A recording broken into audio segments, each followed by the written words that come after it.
1 year ago tonight, Tom Izzo got the phone call from his son Stephen that there was commotion on campus. I said, well, where are you?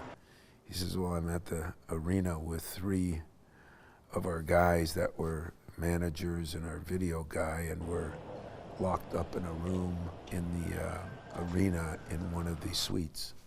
And that's where he spent the next couple hours. The horror the campus and our community endured was life-changing.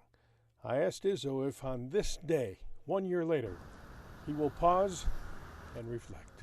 You know, I'm going to make sure I do. And I say that because I think the problem is we're not doing enough pausing on these things, you know. We all know life keeps moving on, but when significant things happen, that we should find a way to change the world so they don't happen again. I don't think we do it enough, so I'm going to pause a little longer and count my blessings. In the aftermath of the tragedy, a vigil on campus was held to remember 3 lives lost and pray for the shooting victims still struggling, injured. And Izzo was asked to speak at that vigil.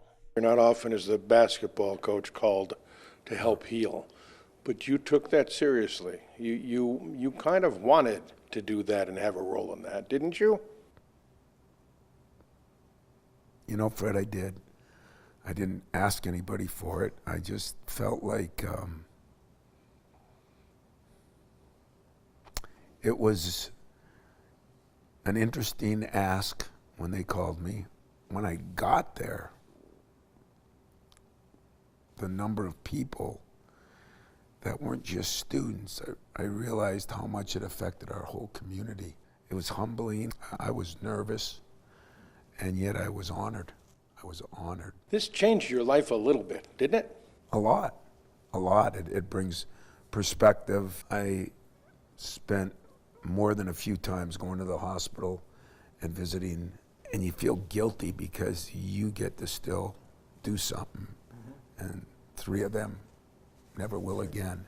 You know, it just made you realize that certain things in life happen, you know, and none of these other silly little things matter. Why does it take tragedies to bring us all together? Fred Human, News 10 Sports.